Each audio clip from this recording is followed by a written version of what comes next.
ಅಧಿಕಾರ ಹಸ್ತಾಂತರ ಬಳಿಕ ಸಂಪುಟ ಸರ್ಕಸ್ ಶುರುವಾಗಲಿದೆ. ದೆಹಲಿಯಲ್ಲಿ ಹೈಕಮಾಂಡ್ ನಾಯಕರ ಸರಣಿ ಸಭೆಗಳು ನಡೀತಾ ಇದೆ. ಇನ್ನೂ ಕೂಡ ಗೊಂದಲಗಳು ಬಗೆಹರಿದಿಲ್ಲ ಅಂತ ಅನ್ಸುತ್ತೆ. ಬಹುತೇಕವಾಗಿ ಮೊದಲ ಹಂತದ ಸಚಿವರ ಪಟ್ಟಿ ಫೈನಲ್ ಆಗಿದೆ. ಮೊದಲ ಹಂತದ್ದಿದು ಅಂದರೆ ನಾಳೆ ಡಿ.ಕೆ. ಶಿವಕುಮಾರ್ ಜೊತೆಗೆ ಯಾರೆಲ್ಲ ಪದಗ್ರಹಣ ತೆಗೆದುಕೊಳ್ತಾರೆ ಅಂತ ಹೇಳಿ 10 ಜನ MLAಗಳು ಸಚಿವರಾಗಿ ಪ್ರಮಾಣ ವಚನವನ್ನು ಸ್ವೀಕಾರ ಮಾಡ್ತಾರೆ. ಇನ್ನು ಎರಡನೇ ಹಂತದ್ದು ಕೂಡ ಅದು 15 ದಿನಗಳಾದ ಮೇಲೆ ಮಾಡ್ತಾರೆ. ಇನ್ನು ನಾಳೆ ಪ್ರಮಾಣ ವಚನವನ್ನು ಸ್ವೀಕರಿಸುವಂತಹ ಶಾಸಕರು ಯಾರ್ಯಾರು, ಯಾವ್ಯಾವ ಮಾನದಂಡದ ಮೇಲೆ ಅವರಿಗೆ ಮಣೆ ಹಾಕಿದೆ ಹೈಕಮಾಂಡ್. ಯಾಕಂದರೆ 3 ಪಟ್ಟಿ ಇರೋದು, ಅದರಲ್ಲಿ ಅಳೆದು ತೂಗಿ 10 ಜನ ಶಾಸಕರ ಒಂದು ಫೈನಲ್ ಪಟ್ಟಿಯನ್ನು ಮಾಡಿದ್ದಾರೆ. ಇನ್ನೂ ಚರ್ಚೆ ನಡೀತಾನೆ ಇದೆ ದೆಹಲಿಯಲ್ಲಿ. ಬಹುತೇಕವಾಗಿ ಮೊದಲ ಹಂತದ ಸಚಿವರ ಪಟ್ಟಿ ಈಗ ಅಧಿಕೃತವಾಗಿ ಫೈನಲ್ ಆಗಿದೆ. ಬಟ್ ಘೋಷಣೆ ಆಗಬೇಕು, ಘೋಷಣೆ ಆಗಲ್ಲ, ನಾಳೆನೇ ಗೊತ್ತಾಗ್ಬಿಡುತ್ತೆ ಲೈವಲ್ಲಿ. ಬಟ್ ಅದಕ್ಕಿಂತ ಮುಂಚೆ ಕೆಲವೊಂದಿಷ್ಟು ಮಾಹಿತಿಗಳು ಬರ್ತಾ ಇದ್ದಾವೆ. ಡಿ.ಕೆ. ಜೊತೆಗೆ ಯಾರೆಲ್ಲ ನಾಳೆ ಪ್ರಮಾಣವಚನ ತೆಗೆದುಕೊಳ್ತಾರೆ ಅಂತ. ಪಟ್ಟಿಯಲ್ಲಿ ಯಾರ್ಯಾರಿದ್ದಾರೆ ಹಾಗಾದ್ರೆ ನೋಡ್ತಾ ಹೋಗೋಣ. Doctor G. ಪರಮೇಶ್ವರ್ ಅವರಿಗೆ ಹೈಕಮಾಂಡ್ ಇಲ್ಲಿ ಮಣೆ ಹಾಕಿದೆ, ಅವಕಾಶ ಕೊಟ್ಟಿದೆ ಪರಮೇಶ್ವರ್ ಅವರಿಗೆ. ಕಳೆದ ಸಿದ್ದರಾಮಯ್ಯನವರ ಸಂಪುಟದಲ್ಲೂ ಕೂಡ ಗೃಹ ಖಾತೆ ನಿಭಾಯಿಸಿದ್ರು. ಮತ್ತೆ ಅವರಿಗೆ ಹೈಕಮಾಂಡ್ ಅವಕಾಶವನ್ನು ಮಾಡಿಕೊಡ್ತಾ ಇದೆ. ಸತೀಶ್ ಜಾರಕಿಹೊಳಿ ಕೂಡ ಇದ್ದಾರೆ ಸಂಪುಟದಲ್ಲಿ. ಕಳೆದ ಬಾರಿ ಲೋಕೋಪಯೋಗಿ ಸಚಿವರಾಗಿದ್ದರು.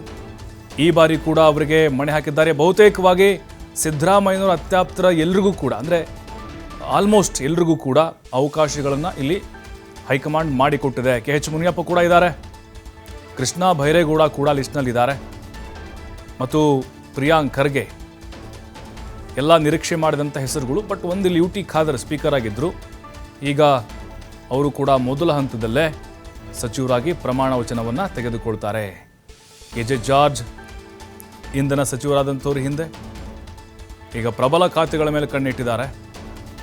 MB ಪಾಟೀಲ್ ಲಿಂಗಾಯತ ಕೋಟಾದಡಿ ಮತ್ತೆ ಅವರಿಗೆ ಮಣೆ ಹಾಕಲಾಗಿದೆ. ಮೊದಲ ಸಿದ್ದರಾಮಯ್ಯನವರ ಸಂಪುಟದಲ್ಲೂ ಕೂಡ ಖಾತೆನ ನಿರ್ವಹಿಸಿದ್ರವರು. MLC ಯತೀಂದ್ರ ನೋಡಿ, ಮೊದಲ ಪಟ್ಟಿಯಲ್ಲೇ ಚಾನ್ಸನ್ನು ತೆಗೆದುಕೊಂಡಿದ್ದಾರೆ ಮುಖ್ಯಮಂತ್ರಿಗಳ ಪುತ್ರ. ಹಾಗೆ MLC ಯತೀಂದ್ರ ಸಿದ್ದರಾಮಯ್ಯ. ಇನ್ನು ರಾಮಲಿಂಗಾರೆಡ್ಡಿ ಅವ್ರಿಗೂ ಕೂಡ ಮಣೆ ಹಾಕಲಾಗಿದೆ. ಅವರು ಗೃಹ ಖಾತೆ ಬೇಕು ಅಂತಲೇ ಪಟ್ಟು ಹಿಡಿದಿದ್ದಾರಂತೆ. ಬಟ್ ಈಗ ಅವ್ರದ್ದು ಕೂಡ ಲಿಸ್ಟ್ನಲ್ಲಿದೆ.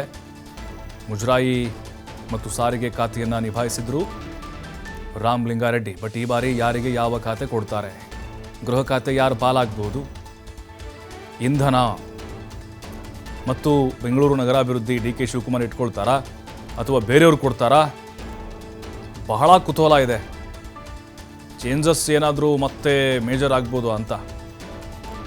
ಅಂತಹ ಹೇಳಿಕೊಳ್ಳುವಂತಹ ದೊಡ್ಡ ಅಚ್ಚರಿ ಆಯ್ಕೆಗಳು ಕಾಣಿಸ್ತಿಲ್ಲ ನಮಗೆ ಮೊದಲ ಹಂತದ ಪಟ್ಟಿಯಲ್ಲಿ. ಯತೀಂದ್ರ ಅವ್ರದ್ದು ನಿರೀಕ್ಷೆ ಇತ್ತು, ಮತ್ತು UT ಖಾದರ್ ಅವ್ರದ್ದು ಕೂಡ ಬಲವಾಗಿ ಹೆಸರು ರೇಸ್ನಲ್ಲಿತ್ತು. ಹಾಗಾಗಿನೇ ಈಗ 2 ಹೆಸರುಗಳು ಹೊಸದಾಗಿ ಆ್ಯಡ್ ಆಗಿರೋದು. ಬಹುತೇಕವಾಗಿ ಉಳಿದಂಥವರೆಲ್ಲರೂ ಸಿದ್ದರಾಮಯ್ಯನವರ ಸಂಪುಟದಲ್ಲಿ ಸಚಿವರಾಗಿ ಕೆಲಸ ಮಾಡಿದಂಥವರು. ಇಲ್ಲಿ ಸಮುದಾಯವಾರು, ಪ್ರಾದೇಶಿಕವಾರು ಕೂಡ ಮಣೆ ಹಾಕಿದ್ದಾರೆ. ಮೈಸೂರು ಭಾಗದವರಿಗೂ ಅವಕಾಶ ಕೊಟ್ಟಿದ್ದಾರೆ. ಕಲ್ಯಾಣ ಕರ್ನಾಟಕ ಭಾಗ, ಮಧ್ಯ ಕರ್ನಾಟಕ, ಕರಾವಳಿ ಕರ್ನಾಟಕದವರಿಗೂ ಕೂಡ ಅವಕಾಶ ಇದೆ. ಬೆಂಗಳೂರನ್ನು ಕೂಡ ಕನ್ಸಿಡರ್ ಮಾಡಿದ್ದಾರೆ. ಇನ್ನು ಬೆಳಗಾವಿಗೆ ಎಷ್ಟು ಸ್ಥಾನ ಹೋಗ್ಬೋದು? ಲಾಸ್ಟ್ ಇಬ್ಬರಾಗಿದ್ದರು, ಲಕ್ಷ್ಮೀ ಹೆಬ್ಬಾಳ್ಕರ್ ಹಾಗೆ ಸತೀಶ್ ಜಾರಕಿಹೊಳಿ.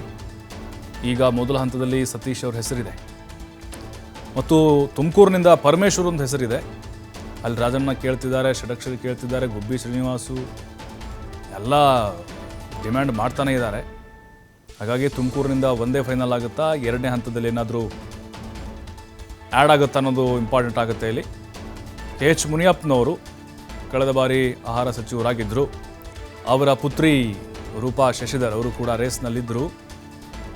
ಬಹುತೇಕವಾಗಿ ಅವ್ರಿಗೆ ಕೊಡಬಹುದು ಅಂತ ಎಲ್ಲ ನಿರೀಕ್ಷೆ ಮಾಡಿದ್ರು. ಮತ್ತೆ ಮುನಿಯಪ್ಪನವ್ರಿಗೆ ಹೈಕಮಾಂಡ್ ಈಗ ಮಣೆ ಹಾಕಿದೆ.